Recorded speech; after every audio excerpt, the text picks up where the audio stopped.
시간은 늘 같은 속도로 흐르지만 때로는 시간이 빨리 가는 것처럼 느껴질 때가 있고 느리게 가는 것처럼 느껴질 때가 있습니다. 똑같이 영화관에 가서 뭐 1시간 반에서 2시간 정도 영화를 볼 때 영화가 굉장히 재밌으면 시간이 빨리 가는 것 같고, 예상보다 영화가 굉장히 지루하면 시간이 되게 느리게 가는 것처럼 느껴지죠. 또 놀이공원에 가면 기다리는 시간은 길게 느껴지고 실제로 그 놀이기구를 타는 시간은 굉장히 짧게 느껴지기도 합니다. 어떤 좋아하는 일이나 몰입할 만한 일을 할 때는 시간이 빨리 가기 마련이고, 또 고통스럽거나 지루한 일을 맞을 때는 시간이 굉장히 느리게 가곤 하죠. 요셉이 총 종살이와 감옥살이를 13년 정도 하는데, 요셉에게 그 13년은 13년이 아니라 130년처럼 느껴지진 않았을까 하는 생각이 듭니다. 17세 소년이 맞닥뜨리게 되는 이 종살이와 감옥살이는 얼마나 고통스럽고 힘겨운 시간이었을까요? 더 절망적인 것은 이 고통의 시간에서 빠져나갈 길이 보이지 않더라는 것입니다. 요셉이 갇히게 된 감옥은 왕의 죄수를 가두는 감옥이었죠. 그런데 오늘 본문 3절을 보면은 층위 대장의 집 안에 그 감옥이 있었다는 것을 알게 됩니다. 그러니까 보디발 장군의 집 안에 있는 감옥에 요셉이 갇히게 된 것이죠. 보디발이 어떤 사람입니까? 요셉이 무지한 것을 알았음에도 불구하고 그를 감옥에 집어넣은 사람입니다. 그러니까 요셉 입장에서는 이게 굉장히 절망적인 것이요, 그의 죄가 있어서 죄를 저질러서 감옥에 간 거라면 그의 형량만큼 살고 나면 나갈 수 있는 희망이 있습니다. 그렇죠? 근데 요셉은 죄가 없어요.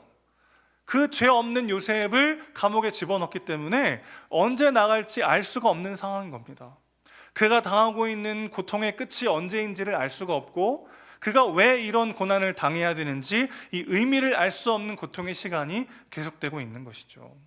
끝을 알 수도 없고 의미를 알 수도 없는 이 시간들을 요셉은 대체 어떻게 견뎌낼 수 있었을까요? 17살에 시작해서 20대 전체를 종살이와 감옥살이로 보내는 한 인생이 어떻게 망가지지 않고 무너지지 않고 그 시기를 견뎌냈을까, 놀라울 따름인 거죠. 물론 요셉이라고 해서 전혀 힘들지 않았던 것은 아닙니다. 지난 시간에 말씀드렸지만 쇠사슬이 그의 영혼을 꿰뚫는 것 같은 고통을 느꼈다, 성경은 그렇게 기록하고 있어요. 거의 이제 미쳐버릴 지경이었던 거죠, 요셉도. 게다가 오늘 15절 말씀 보면 참 슬픈 표현이 나와요. 요셉이 이제 술 맡은 관원장의 꿈을 해석해주고 그 나가게 될 때 그에게 부탁하고 호소합니다. 저는 히브리 사람이고 여기까지 끌려왔고요, 이 옥에 갇힐 만한 일을 한 적이 없습니다, 이렇게 표현하거든요. 근데 옥이라는 말이 사실은 구덩이라는 뜻입니다. 그러니까 지금 요셉은 어떤 뜻이냐면, 형들에 의해서 구덩이에 빠진 그날부터 요셉은 계속 한결같이 구덩이 안에 있는 것 같은 느낌인 거예요. 그의 고통, 그의 상처, 그의 트라우마가 느껴지십니까? 이 옥이라는 표현은 사실 구덩이라는 뜻인데, 요셉은 심정적으로 한 11년 동안을 구덩이에 빠진 것 같은 고통을 지금 당하고 있는 것이죠. 이쯤 되면 웬만한 사람이면 정말 미쳐버렸을 거예요. 그런데 요셉이 어떻게 이 길고 긴 모진 고난의 세월을 어떻게 견뎌낼 수 있었을까요? 어떻게 살아낼 수 있었을까요? 그가 알 수 있는 것이라고는 아무것도 없습니다. 언제 나갈지도 알 수 없고 이게 대체 어떤 의미인지도 알 수 없는 상황이에요. 아무것도 알 수 없지만 그가 살아낼 수 있었던 이유가 무엇이었을까요? 오늘 본문을 통해 3가지로 한번 살펴보고자 합니다. 첫 번째입니다. 요셉은 감옥에 갇힌 죄수였지만 문제에만 갇혀 살지는 않았습니다. 요셉이 갇힌 감옥에 술 맡은 관원장과 떡 맡은 관원장이 들어오게 됩니다. 술 맡은 자, 마슈케라는 단어는 어떤 뜻이냐면 왕의 막역한 친구나 아주 총애하는 신하가 맡게 되는 직책을 의미합니다. 막강한 정치적 영향력을 행사하는 자리였죠. 우리가 페르시아 왕실에서 느헤미야가 했던 직책을 생각해 볼 필요가 있습니다. 그가 이제 왕에게 호소하죠. 우리나라가 지금 너무나 힘든 상황이어서 저를 좀 잠시 다녀오게 해주십시오. 그때 왕의 술 맡은 직책이었던 느헤미야가 이스라엘로 갈 때는 어떤 직분으로 가냐면 총독으로 갑니다. 그러니까 당시 이 술 맡은 관원장이라고 하는 직책은 제국의 한 지방에서는 총독으로 임명될 수 있을 만큼의 지위를 가진 자인 것이죠. 또 떡 굽는 자, 이 오페라는 단어는 왕의 식탁에서 근무하는 서기관 정도로 추정되는 그런 사람입니다. 간단히 말하면 단순히 술이나 음식을 왕에게 전달하는 사람이 아니라 왕이 가장 신뢰하는 최측근이었다라는 것이죠. 애굽의 바로는 항상 독살의 위험에 시달리곤 했습니다. 애굽의 왕조가 굉장히 여러 번 바뀌거든요. 하나의 왕조가 계속 다윗처럼 남유다가 계속 다윗의 후손으로 왕이 이어졌듯 그렇게 한 왕조로 가는 게 아니라 애굽이란 나라는 여러 왕조가 바뀌었던 것이에요. 그러니까 바로가 굉장한 독살의 위험에 많이 시달리곤 했던 거죠. 그래서 왕이 먹는 술과 음식은 왕이 가장 신뢰하는 최측근들이 관리하도록 했습니다. 그래서 이 직책을 술 맡은 관원장, 떡 맡은 관원장으로 부르곤 한 거죠. 자, 그런데 그들에게 무언가 죄를 지었다는 의혹이 제기되고 그들은 왕의 감옥에 들어오게 됩니다. 그리고 두 사람 다 꿈을 꾸게 되는 거죠. 고대 이집트인들에게 잠이라고 하는 것은 죽은 자라든지 신들의 세계와 접촉하는 시간이라고 여겨지곤 했습니다. 그래서 그들에게 꿈은 그냥 넘길 수가 없는 아주 중요한 사건인 거죠. 꿈은 신들로부터 오는 미래를 알려주는 선물처럼 여기곤 했어요. 자, 평소라면 이 두 관리가 애굽의 점술가들을 불러 모아서 물어보거나 혹은 해몽책들을 다 뒤져가지고 이 꿈의 의미가 뭔지를 알아봤겠지만 이들이 지금 감옥 안에 있으니까 그럴 수가 없는 상황인 겁니다. 분명 무슨 일이 일어날 것 같긴 한데 그게 어떤 일인지를 알 수가 없어서 그들은 근심하며 불안해하고 있었어요. 그리고 요셉은 그들의 얼굴빛이 좋지 않음을 보게 됩니다. 오늘 6절 말씀 다 같이 한번 읽어보겠습니다. 6절입니다. 시작. 아침에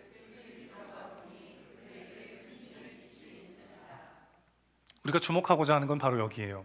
여러분, 지금 누가 누구의 낯빛을 살피고 있습니까? 지금 요셉이 지금 이럴 여유가 있나요? 언제 나갈지도 모르고 언제 내 상황이 좋아질지도 알 수 없는, 그리고 내가 왜 이런 고난을 당해야 되는지 도저히 의미도 알 수 없는 정말 미쳐버릴 것 같은 그런 상황 속에 빠져있는 요셉이 자기의 문제에만 빠져있지 않다는 거예요. 여러분, 형통이 무엇이었죠? 지난 시간에도 말씀드렸지만 하나님께서 요셉의 삶을 통해 우리에게 가르쳐 주시는 형통이란 건 무엇이었습니까? 하나님이 함께 하시는 거고 내 주변이 나로 인해 복을 받는 것, 이것을 성경은 형통이라고 말합니다. 언뜻 듣기엔 되게 허망해 보여요. 내가 복을 받아야지, 내 주변이 복을 받아서 그게 나한테 무슨 소용인가 생각할 수 있지만 이것이야말로 우리가 삶의 문제와 고난과 상관없이 담대함과 소망으로 삶을 살아낼 수 있는 진정한 복이 되더라는 것입니다. 왜 그렇습니까? 내 주변이 복 받는 게 왜 형통입니까? 내가 내 안에 갇히지 않도록 도와주기 때문이죠. 내 문제, 내 결핍, 내 상처에만 빠져 있으면 꺼지지 않는 불구덩이 속에 빠지는 것 같은 고통이 늘 우리에게 있는 거죠. 그러나 요셉은 지금 자기 신세를 한탄하고 자기 연민과 원망과 분노에 빠져서 스스로를 불태우지 않고 있어요. 그는 하나님과 동행했고 그를 통해 여전히 일하고 계시는 하나님을 그는 붙잡고 있습니다. 여러분, 살면서 아무 걱정이 없을 때가 있나요? 와, 요즘 어떻게 정말 아무 문제가 없고 기도할 게 없을 정도로 모든 게 다 평안하고 모든 게 감사하다라고 말할 수 있는 때는 아마 살면서 거의 없을 것 같아요. 저희는 결혼 기념일보다 더 중요하게 여기는 행사가 있습니다. 저희 부부 행사 중에 제가 종종 말씀드렸는데 성탄절을 잘 지키는 편이에요. 저희는 목사가 성탄절을 지킨다는 게 무슨 말일까 의아하실 텐데, 이제 성탄 전야제와 성탄절 당일 오전 예배를 마치고 나면 교회에서는 성탄절 당일 저녁에는 큰 행사가 보통 없잖아요. 그래서 저희 아내와 저는 뭐 카페나 어디 조용한 데를 가가지고 서로에게 이제 카드를 씁니다. 저희가 결혼 기념일은 서로 잊어버려도 이 카드 쓰는 날은 절대 잊어버리지 않고 매년 해오곤 하는데, 그때 이제 지난 한 해 동안 하나님이 어떻게 우리의 삶을 지켜주시고 인도하셨는지 감사를 쓰고 내년 한 해를 기대하면서, 사실 거기에는 기대 반 염려 반이기도 해요. 내년을 예상하면서 그걸 카드를 적습니다. 그게 이제 한 13장, 14장 정도 이렇게 쌓였는데 그 쓸 때마다 이제 매년 뭘 썼는지 이렇게 예전 거를 이렇게 보거든요. 그러면 놀라운 건 뭐냐면 이때 걱정했던 것들을, 작년에 걱정했던 것들을 올해 하나님이 너무나도 귀하게 인도하시고 책임지시고 함께 하셨다는 것을 늘 경험합니다. 그런데 더 재밌는 건 뭐냐면 단 한 해도 걱정할 것이 없었던 연말은 없었어요. 매 카드마다 이렇게 하나님이 은혜 주시고 인도해 주시고 너무 감사하다, 하지만 내년에 이거 어떻게 될까? 늘 그런 기대 반 염려 반의 걱정거리들이 거기에 담겨 있어요. 단 한 해도 아무런 염려와 아무런 걱정과 아무런 근심이 없던 한 해는 없었습니다. 여러분의 삶도 비슷하지 않으십니까? 우리가 언제 모든 걱정이 다 해결된 후에야만 행복할 수 있다면 일생 동안 우리가 언제 행복할 수 있겠어요? 그래서 사탄의 전략은 그때나 아담 때나 지금이나 똑같습니다. 계속해서 우리의 시선이 우리가 가지지 못한 것에만 머물게 하는 거예요. 정말 하나님이 동산나무의 모든 실과를 먹지 말라고 하시더냐? 아니, 다 먹어도 되는데 이것만은 먹지 말라고 하시더라. 사단의 전략이 뭐예요? 지금 아담이 가지지 못한 그거 하나요. 하와가 먹지 못하는 단 하나, 그것에 그들의 시선과 마음이 향하여 마치 자기가 불행한 존재가 된 것처럼 그 늪에 빠지게 만드는 거죠. 여러분, 아무런 걱정과 근심이 없는 순간이 우리 삶 가운데 얼마나 많이 있겠어요. 우리는 문제가 다 해결되면 사명 감당하는 게 아니라 문제를 안고 감당하는 것입니다. 하나님이 허락하신 일상, 하나님이 부르신 바로 그 자리, 그곳에서 나로 살아내고 너를 살려내는 우리 모두가 되시기를 주님의 이름으로 축원합니다. 여러분, 늘 똑같은 일상인 것 같지만 하나님은 그 일상과 하루하루를 신실하게 사용하고 계셨어요. 요셉이 어떻게 애굽의 이 초고위직 관리들을 무슨 수로 만납니까? 그들을 통해서 바로에게 향하는 것도 알지 못했지만 요셉은 그들을 만날 수가 없어요. 아니, 만난다 한들 그 고위 관리들이 이방 노예 출신의 죄수의 말에 귀를 기울인다? 이것 자체가 기적입니다. 어떻게 이런 일이 벌어진 거죠? 그들은 지금 불안해요. 아니, 꿈을 꾸긴 꿨고 무슨 일이 벌어질 것 같긴 한데 이게 대체 어떤 일인지 알 수가 없어요. 그래서 지푸라기라도 잡는 심정으로 요셉의 말에 귀를 기울인 거죠. 여러분, 기적은 일상 속에 감추어 있습니다. 하나님은 마침 그때 우연히를 사용하셔서 오늘도 우리와 함께 역사하고 계십니다. 일상의 기적을 놓치지 마십시오. 하나님이 담아놓으신 일상의 감사를 놓치지 마십시오. 문제가 해결되지 않은 채 여전히 우리와 함께 하시고 내 삶에 여전히 기도 제목들이 남아있지만 그럼에도 불구하고 그 모든 것들을 사용하셔서 우리의 삶을 인도하시는 하나님을 경험하시기를 주님의 이름으로 축원합니다. 그러니 우리가 모든 고난의 시간들을 견뎌내려면 내 문제에만 빠지지 말아야 하는 거죠. 그 핵심은 무엇입니까? 이런 나기 때문에 감당할 수 있는 사명의 자리를 부르십니다. 하나님이 나를 통해 살아날 사람이 있다고 말씀하십니다. 내가 살려야 할 바로 그 자리가 있다고 말씀하세요. 그를 살리며 요셉은 가장 좋은 길로 나아가고 있던 것이죠.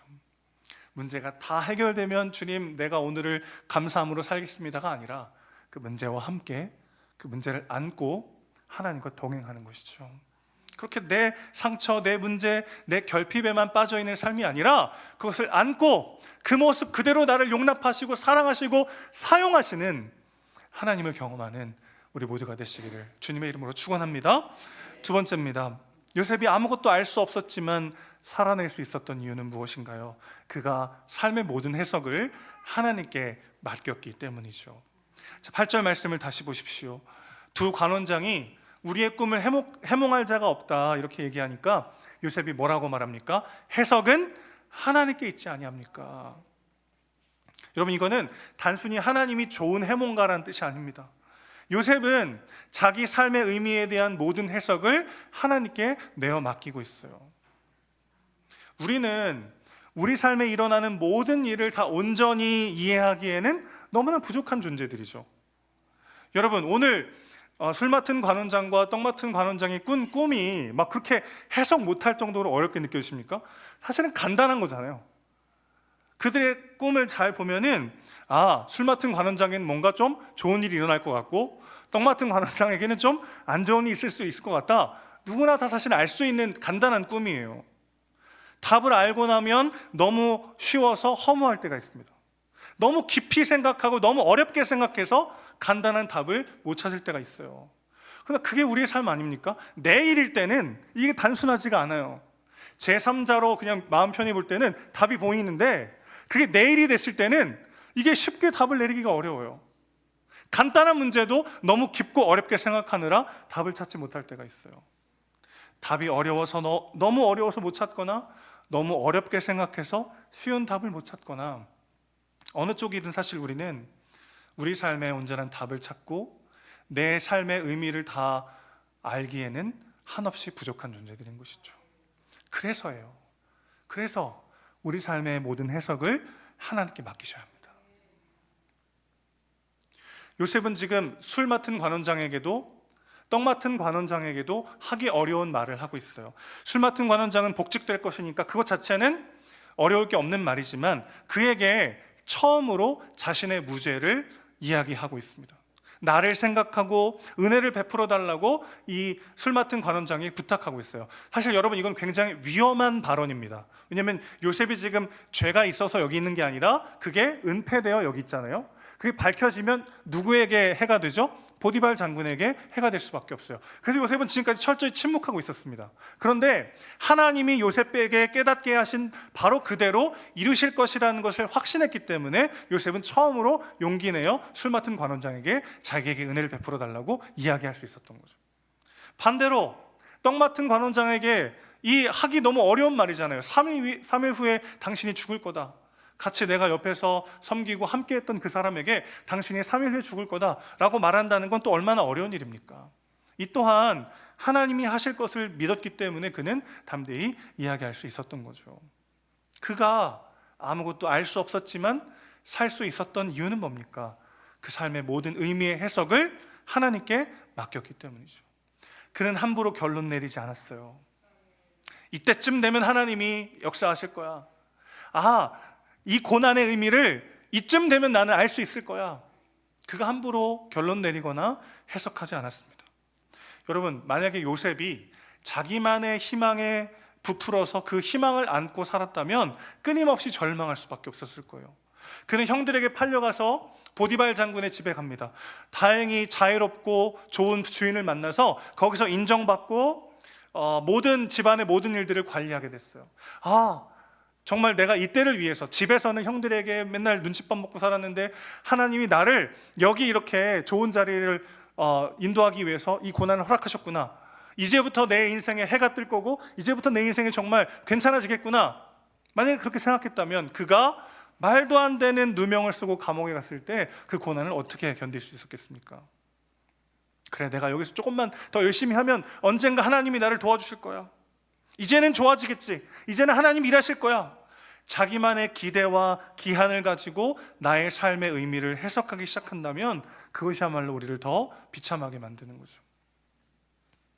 술 맡은 관원장이 감옥을 나갈 때 요셉이 얼마나 기대했을까요, 여러분? 요셉의 마음을 한번 생각해 보자고요. 그가 이제 나가면 나를 구해줄 거다라고 아주 깊게 약속하고 갔을 거 아니에요? 한동안은 이게 감옥 밖에 발소리만 들려도 막 쫓아나갔을 거예요. 왔나? 근데 하루가 지나고 일주일이 지났어요. 뭐 바쁜 일이 있겠지. 기다립니다. 또 발소리가 나면 가봤는데 아니에요. 그렇게 한 달, 두 달, 1년, 2년의 시간이 지납니다. 기대가 클수록 실망은 더 깊을 수밖에 없어요. 내가 내 인생의 정한 기한과 의미를 내 마음대로 해석할 때 그대로 되지 않으면 우리에게 더 큰 절망으로 다가올 수밖에 없는 거죠. 우리의 삶의 해석을 하나님께 온전히 내어 맡겨야 하는 이유가 바로 여기에 있습니다. 내가 왜 이런 고난을 당했는지, 왜 이런 어려움이 나에게 찾아왔는지 함부로 결론 내리지 마십시오. 함부로 단정하지 마십시오. 그것을 온전히 하나님께 맡기는 것입니다. 그러면 그 문제를 아는 채 살아갈 수 있는 힘을 얻는 거죠. 빅터 프랭클의 죽음의 수용소라는 책이 있습니다. 그가 나치의 강제 수용소에서 있었던 일화를 담은 책인데요. 이 책에서 빅터 프랭클은 인간의 용기와 희망의 상실이 육체의 면역력과 굉장히 깊은 연관성을 가지고 있다, 이렇게 말해요. 갑자기 소망을 잃어버리면 인간의 몸과 마음에 치명적인 결과를 가져오게 된다는 것입니다. 그러면서 그는 수용소에서 있었던 일화를 하나 소개하는데요. 제가 한번 읽어드릴게요. 수용소 내에서 1944년 성탄절부터 1945년 새해에 이르기까지 일주일간의 사망률이 일찍이 볼 수 없었던 추세로 급격히 증가했다. 이 기간 동안 사망률이 증가한 원인은 그 기간에 노동을 더욱 심하게 했다거나 식량 사정이 악화되었다거나 기후가 나빴다거나 전염병이 유행해서가 아니었다. 대부분의 수감자들이 성탄절에는 집에 갈 수 있을 것이라는 막연한 희망을 품고 있었기 때문이었다. 그 시간이 다가오는데도 희망적인 뉴스가 들리지 않자 용기를 잃었으며 절망감이 그들을 덮쳤다. 이것이 그들의 저항력에 위험한 영향을 끼쳤고 그중 많은 사람들이 사망하기에 이른 것이다. 여러분, 나만의 기한을 정해놓고 그 일이 이루어지길 소망하면 기한 안에는 열심히 기도할 수 있어요. 잘 기다릴 수 있어요. 근데 그 기한이 지나면 열심히 기다렸을수록 더 심각하게 낙심할 수밖에 없습니다. 삶에 닥쳐오는 어려움과 고난에 일일이 의미를 부여하고 왜 이런 일이 일어났는지를 찾으려고 애쓰다 보면 도저히 의미를 알 수 없는 고난 앞에 절망할 수밖에 없는 것이죠. 해석은 하나님께 있습니다. 우리의 삶에 의미를 부여하시는 분은 오직 하나님 한 분인 줄로 믿습니다. 그 고난 앞에 다른 사람이 나에게 어떻게 말하는지, 내가 이 고난을 어떻게 대하는지가 중요한 것이 아니라 하나님이 이 모든 것들을 어떻게 사용하시며 그분이 어떤 의미를 내게 주시는가, 그것이 진짜 우리 삶의 의미를 결정하는 것이죠. 그러니 내가 먼저 결론 내려서는 안 됩니다. 함부로 오늘의 일을 내 마음대로 해석해서는 안 됩니다. 그것을 하나님께 맡기십시오. 그게 우리에게 또 다른 평안과 새 힘을 주게 되는 것이죠. 그런 결론을 내릴 때 우리의 관심은 보통 오늘 하루의 현실이죠. 올 1년 동안에 일어난 사건들에 우리의 마음과 시선을 빼앗길 때가 있어요. 그러나 하나님의 초점은 늘 영원으로 향해 있습니다. 영원한 사귐과 영원한 영광으로 우리를 초대하기 원하십니다. 여러분, 13년의 종살이와 감옥살이 정말 길게 느껴졌겠지만 요셉이 30살에 총리가 된 다음에 그는 80년간 애굽을 총리로 다스리게 됩니다. 그는 그냥 20대를 날려버리는 부족하고 연약한 청년이 아니라 남은 평생을, 그 80년의 시간을 애굽을 다스릴 하나님의 사람으로 빚어져 가고 있는 중인 것이죠. 그 삶의 의미를 요셉이 자기 마음대로 결론 내리고 규정하지 않았기 때문에 그 기간을 견딜 수 있는 거죠. 요셉이 상상할 수도 없는 그 영광의 크기로 하나님은 요셉의 삶을 인도하고 계셨습니다. 그러니 일일이 이 고난이 어떤 의미인가? 내가 요즘 너무 기도 안 했더니 하나님 나를 치시는 거 아닌가? 내가 하나님 사랑하지 않았더니 나를 벌 주시나? 그런 나만의 해석과 나만의 관점들을 내려놓고 해석을 주님께 맡기고, 이 일의 끝은 알 수 없지만, 이 일의 의미를 다 알 수 없지만 하나님이 이 모든 것들을 사용하고 계심을 믿음으로 선포하는 우리가 되시기를 축복합니다. 하나님은 이 시간에도 신실하게 일하고 계세요. 그리고 가장 선한 길로 우리를 인도하고 계신 줄로 믿습니다. 마지막 세 번째입니다. 알 수 없는 시간 동안 요셉은 모두에게 잊혀져도 하나님만 기억하시면 된다는 것을 깨닫게 됩니다. 그리고 바로 이 진리가 요셉을 견디게 한 것이죠.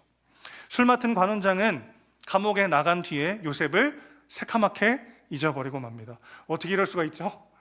그렇게 막 내가 나가면 너를 구해줄게, 막 얼마나 진짜 그 꿈 해몽을 듣고 속이 시원하고 얼마나 진짜 고마웠겠어요.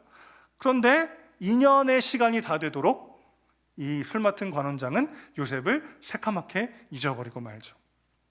화장실 들어갈 때와 나갈 때 마음이 다를 수밖에 없어서 그런 걸까요? 사실 여러분 생각해보면 그가 애초에 요셉의 말에 귀를 기울인 것 자체가 기적입니다. 고대 근동사회에 높은 지책을 갖춘 사람이 노예 출신의 죄수의 말을 귀 기울였다는 것 자체가 기적인 거죠. 그가 다시 자신의 직분을 회복하고 자기 일에 빠져 있을 때 감옥에서 만난 노예의 말을 귀 기울일 수 없다는 것이 오히려 더 상식적이기도 합니다. 이방인 노예 출신의 죄수의 억울함을 풀어주는 일보다 한동안 자리를 비웠던 고위직 관료가 풀어내야 될 일들이 더 중요했을 거예요. 떡 맡은 관원장의 죄가 무엇인지는 정확히 모르지만 그가 죽을 수밖에 없는 중죄를 저질렀어요. 이 사건에 대한 뒷수습도 해야 됐을 것이고 그의 빈자리를 채우고 새 사람을 세우는 일까지 닥친 일들이 어마어마했을 것이죠. 바쁘다는 말은 사실 시간이 없다는 말이 아니라 더 중요한 일이 있다는 뜻입니다.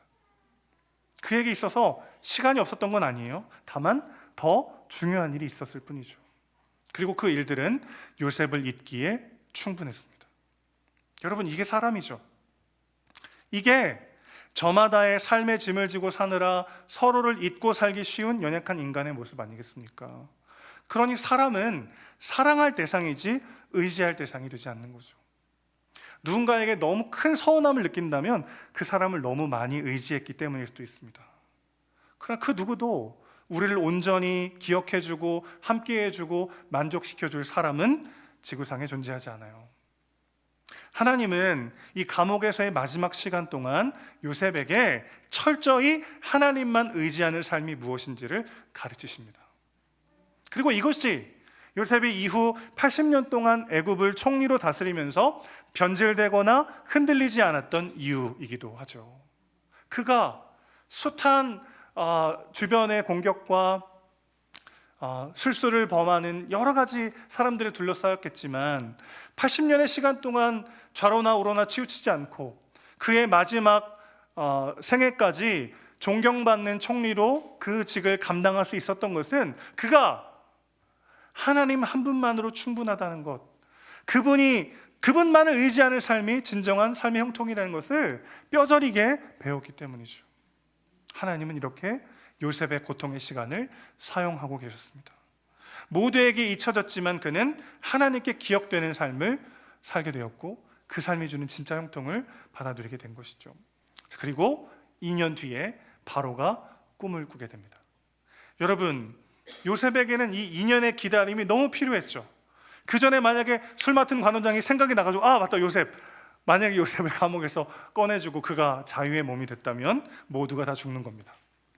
요셉과 그의 가족과 애굽의 모든 백성과 주변 나라의 모든 백성들까지 모두 기근으로 인한 죽음에서 구원하려면 요셉에게 아직 2년의 시간이 더 필요했던 거죠. 2년 동안 그는 더 절망해야 됐고 그는 더 어둠의 터널에 머물러 있어야만 했습니다. 그 한 사람의 구원을 위함이 아니라 모두의 구원을 위해 그는 그 어둠의 터널에 더 있어야만 했던 것이죠. 그를 통해 모두가 복을 받고 모두가 구원받는 진정한 형통의 자리로 요셉을 인도하고 계셨던 것입니다. 요셉의 개인에게도 이 시간은 그저 남을 위해 희생하는 시간이 아니라 빚어짐의 시간이었어요. 그는 모두에게 잊혀졌을 때 비로소 하나님 한 분만 기억하시면 충분하다는 것을 깨닫게 되죠. 그가 바로 앞에 서서 바로의 꿈을 해석할 때 한 말을 한번 살펴봤으면 좋겠어요. 창세기 41장 16절 말씀 같이 한번 읽겠습니다. 앞에 보시고 시작. 요셉이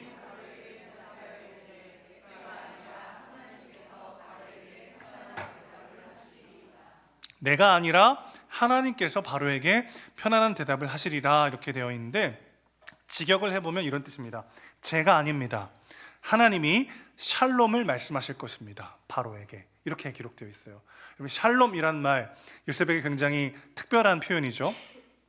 형들은 요셉에게 샬롬이라는 인사조차 건네지 않았어요. 그는 버림받았고 배신당했고 모욕당했고 잊혀져 갔습니다. 그 누구도 요셉에게 샬롬이라고 말할 수 없는 처지에 그는 빠지고 말았어요. 그러나 요셉은 바로 그곳에서 하나님 주시는 진짜 샬롬이 무엇인지를 경험하게 됩니다. 하나님과 동행하는 진짜 형통, 진정한 샬롬, 진정한 평안이 무엇인지 그는 비로소 뼈저리게 경험하게 된 것이죠. 사랑하는 성도 여러분, 하나님은 결코 여러분을 잊지 않으셨습니다.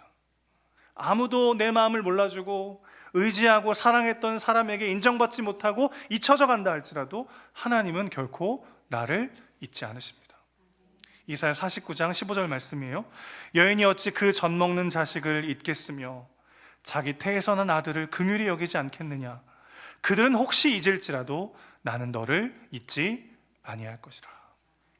부모가 어찌 자식을 잊겠습니까? 그러나 항시 자식 생각만 하는 건 아니에요, 그렇죠? 그러나 하나님은 주무시지도 졸지도 않으시고 우리를 잊지 않고 우리와 함께 하시는 분이십니다.